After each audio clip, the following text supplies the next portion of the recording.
Halo semua, dalam kesempatan kali ini kami akan membahas tentang tema ketimpangan penguasaan tanah dan reforma agraria di Indonesia. Sebelumnya, izin memperkenalkan diri ya. Nama saya Alicia Nanda Putri dengan NPM 2416 dengan beberapa rekan kerja kelompok saya yaitu Dinda Mailiana Putri 2416 Syifa Keisha Syarif 2416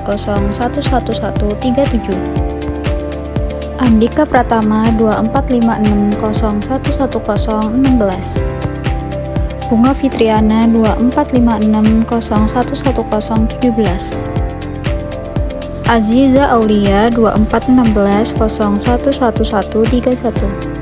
Selanjutnya kita akan membahas pertanyaan-pertanyaan yang diberikan. Yang pertama yaitu, apa itu ketimpangan penguasaan tanah? Bagaimana kondisinya di Indonesia? Ketimpangan penguasaan tanah. Ketimpangan penguasaan tanah adalah kondisi ketika distribusi kepemilikan tanah tidak merata. Sebagian besar lahan luas dikuasai oleh segelintir orang atau korporasi, sedangkan mayoritas masyarakat, terutama petani kecil, hanya memiliki lahan sempit, bahkan ada yang sama sekali tidak punya tanah. Dan di Indonesia, masalah ini sudah lama terjadi. Data dari Konsorsium Pembaruan Agraria menunjukkan bahwa jutaan hektar tanah dikuasai oleh perusahaan perkebunan, kehutanan, dan pertambangan. Sementara itu, petani kecil rata-rata hanya memiliki lahan di bawah setengah hektar.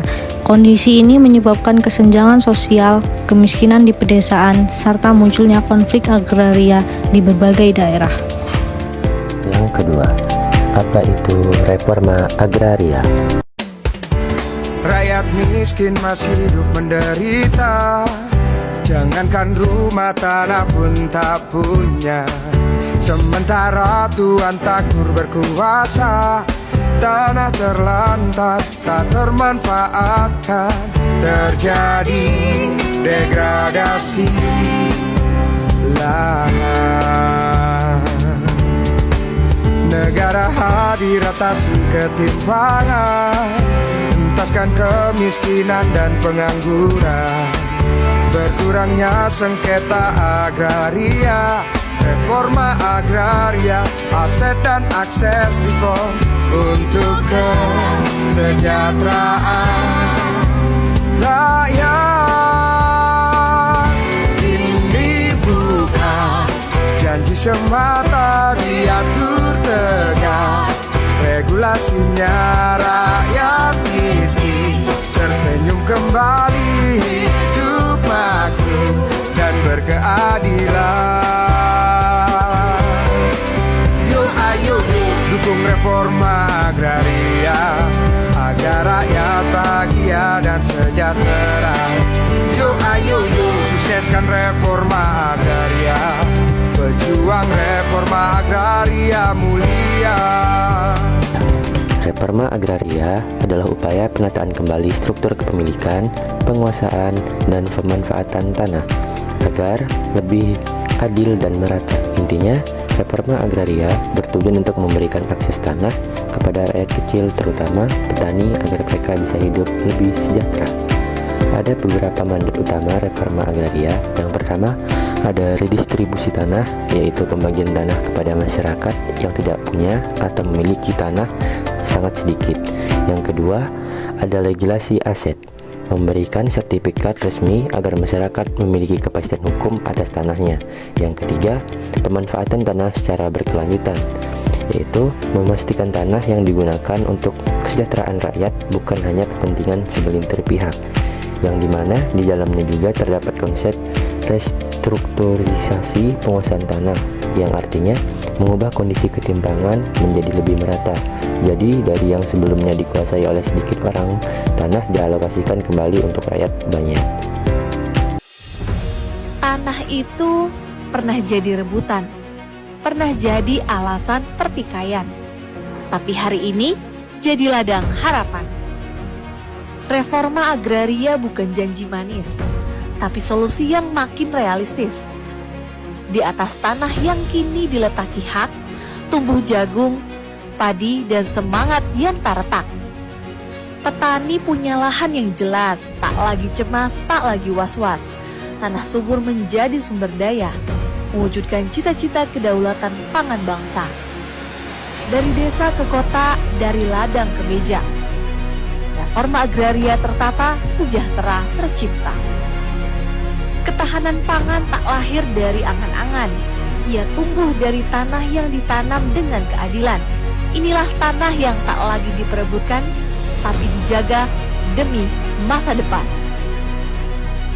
Reforma agraria, tumbuhkan harapan, kokohkan ketahanan tanah untuk rakyat, pangan untuk masa depan. Sejarah reforma agraria di Indonesia. Sejarah reforma agraria di Indonesia dimulai sejak awal kemerdekaan.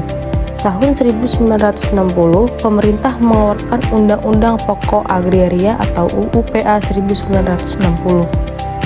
Undang-undang ini menegaskan bahwa tanah dikuasai oleh negara untuk sebesar-besarnya kemakmuran rakyat. Pada masa ini, sempat dilakukan program redistribusi tanah, namun belum berjalan maksimal karena konflik politik dan pergantian rezim. Masa Orde Baru, fokus pembangunan lebih kepada industrialisasi dan investasi asing. Reforma agraria tidak dijalankan, justru banyak tanah diberikan kepada perusahaan besar. Akibatnya, kesenjangan semakin melebar.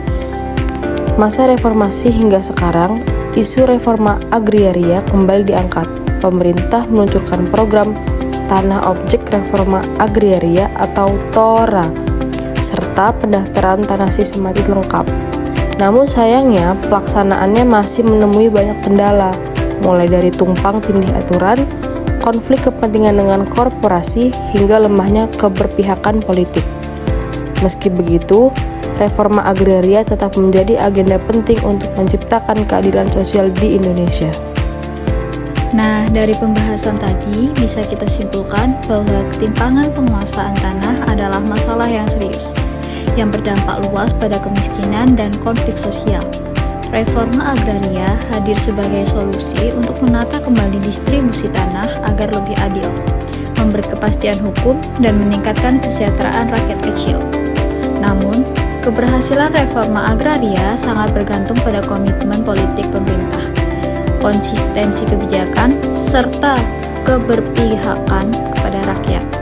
Jika dilaksanakan dengan sungguh-sungguh, reforma agraria bukan hanya menyelesaikan masalah tanah, tetapi juga menjadi jalan menuju keadilan sosial bagi seluruh rakyat Indonesia. Nah teman-teman, tadi penjelasan dari kelompok kita. Gimana nih, udah pada paham apa belum? Kalau belum paham, boleh tanya ulang ke kita ya. Terima kasih.